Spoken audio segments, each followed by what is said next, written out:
विपत्ति नहीं दिखाई देती, उन्हें शोक, दुख और भय की प्राप्ति नहीं होती। जिन्होंने भक्ति पूर्वक देवी का स्मरण किया है, उनका निश्चय ही अभ्युदय होता है। देवेश्वरी, जो तुम्हारा चिंतन करते हैं, उनकी तुम निसंदेह रक्षा करती हो। चामुंडा देवी प्रेत पर आरूढ़ होती हैं, वारई भैंसों पर सवारी करती हैं। ऐन्द्री का वाहन ऐरावत हाथी है। वैष्णवी देवी गरुड़ पर ही आसन जमाती हैं। महेश्वरी वृषभ पर आरूढ़ी होती हैं। कौमारी का वाहन मयूर है। भगवान विष्णु की प्रियतमा लक्ष्मी देवी कमल के आसन पर विराजमान है और हाथों में कमल धारण किए हुए हैं। वृषभ पर आरूढ़ ईश्वरी देवी ने श्वेत रूप धारण कर रखा है। ब्रह्मी देवी हंस पर बैठी हुई हैं और सब प्रकार के आभूषणों से विभूषित हैं। इस प्रकार ये सभी माताएं जब सब प्रकार की योग शक्तियों से संपन्न हैं। इनके सिवा और भी बहुत सी देवियां हैं जो अनेक प्रकार के आभूषणों की शोभा से युक्त तथा नाना प्रकार के रत्नों से सुशोभित हैं।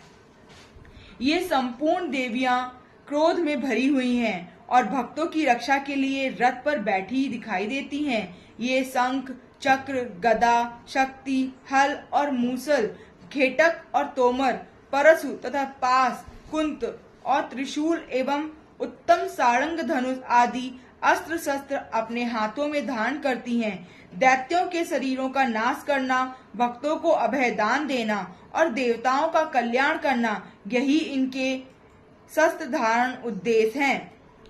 करने के पहले इस प्रकार प्रार्थना करनी चाहिए। कवच आरंभ करने से पहले इस प्रकार प्रार्थना करनी चाहिए।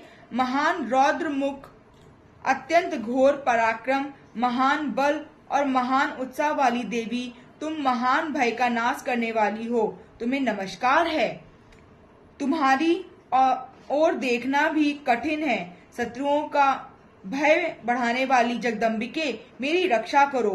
पूर्व दिशा में ऐन्द्री मेरी रक्षा करें। अग्निकोट में अग्निशक्ति, दक्षिण दिशा में वारई तथा नैशत्र कोण में खड्ग धारणी मेरी रक्षा करें।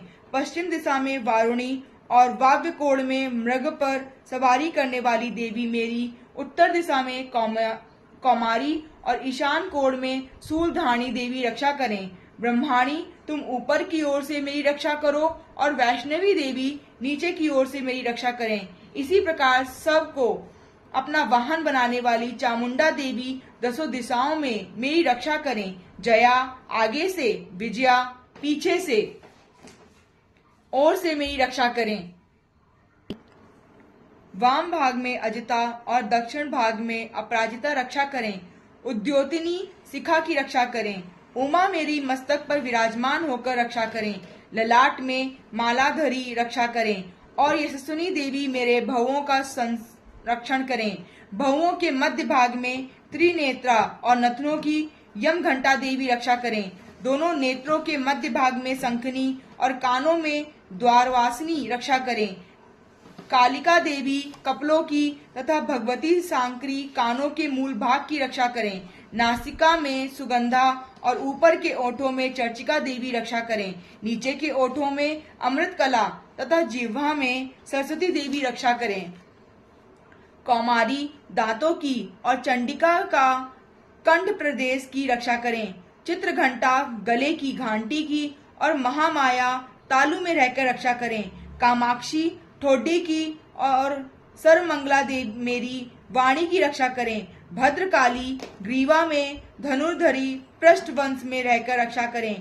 कंठ के बाहरी भाग में नीलग्रीवा और कंठ की नली में नलकुबरी रक्षा करें। दोनों कंधों में खड्गनी और मेरे दोनों भुजाओं की व्रजधारणी रक्षा करें। दोनों हाथों में दंडनी और अंगुलियों में अंबिका रक्षा करें। शूलेश्वरी नखों की रक्षा करें।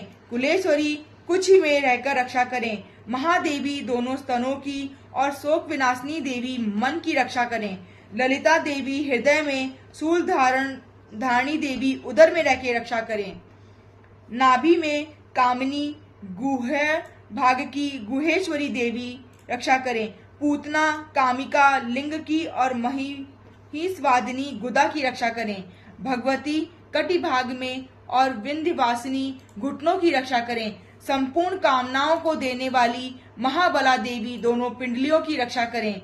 नारसिंगी दोनों घुटियों की और तेजिसी देवी दोनों चरणों के पृष्ठभाग की रक्षा करें। श्री देवी पैरों की उंगलियों में और तालवासिनी पैरों के तलुओं में रहकर रक्षा करें।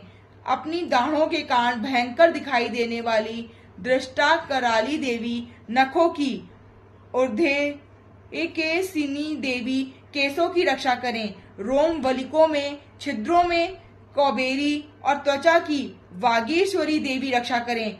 पार्वती देवी रक्त, मज्जा, वसा, मांस, हड्डी और मेद की रक्षा करें। आंतों की कालरात्रि और पित्त की मुक्तेश्वरी रक्षा करें। मूल धारा आदि कमल कोशों में पद्मवती देवी और कफ में चूड़ामणि देवी स्थित होकर रक्षा करें। नख के तेज की ज्वालामुखी रक्षा करें, जिसका किसी भी अस्त्र से भेदन नहीं हो सकता, वो अभेदा देवी शरीर की सम्मत संधियों में रहकर रक्षा करें। ब्रह्माणी आप मेरे वीर की रक्षा करें। छत्रेश्वरी माया की तथा धर्मधारिणी देवी मेरे अहंकार, मन और बुद्धि की रक्षा करें। हाथों में व्रत धारण करने वाली ब्रजहस्ता देवी मेरे प्राण, अपमान, व्यान, उदान और समान वायु की रक्षा करें।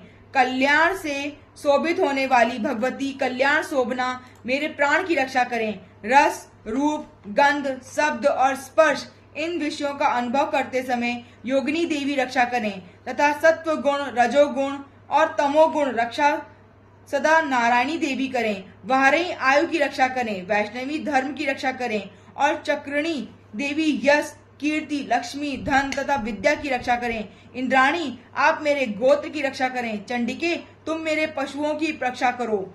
महालक्ष्मी पुत्रों की रक्षा करें और भैरवी पत्नी का रक्षा करें। मेरे पथ की सुपथा तथा मार्ग की क्षेमकरी रक्षा करें। राजा के दरबार में महालक्ष्मी रक्षा करें तथा सब ओर व्याप्त रहने वाली विजया देवी संपूर्ण भयों से मेरी रक्षा करें। देवी जो स्थान कवच में नहीं कहा गया है, अतएव रक्षा से रहित है, वह सब तुम्हारी द्वारा सुरक्षित हो, क्योंकि तुम विजयशालिनी और पाप नाशनी हो। यदि अपने शरीर का भला चाहे तो मनुष्य बिना कवच के कहीं एक पग भी ना जाए, कवच का पाठ करके ही यात्रा करे। कवच के द्वारा सब ओर से सुरक्षित मनुष्य जहाँ जहाँ भी जाता है, वहाँ वहाँ से धन लाभ होता है तथा संपूर्ण कामनाओं की सिद्धि करने वाली विजय की प्राप्ति होती है। वह जिस जिस अभिष्ट वस्तुओं का चिंतन करता है, उसको निश्चय ही प्राप्त कर लेता है।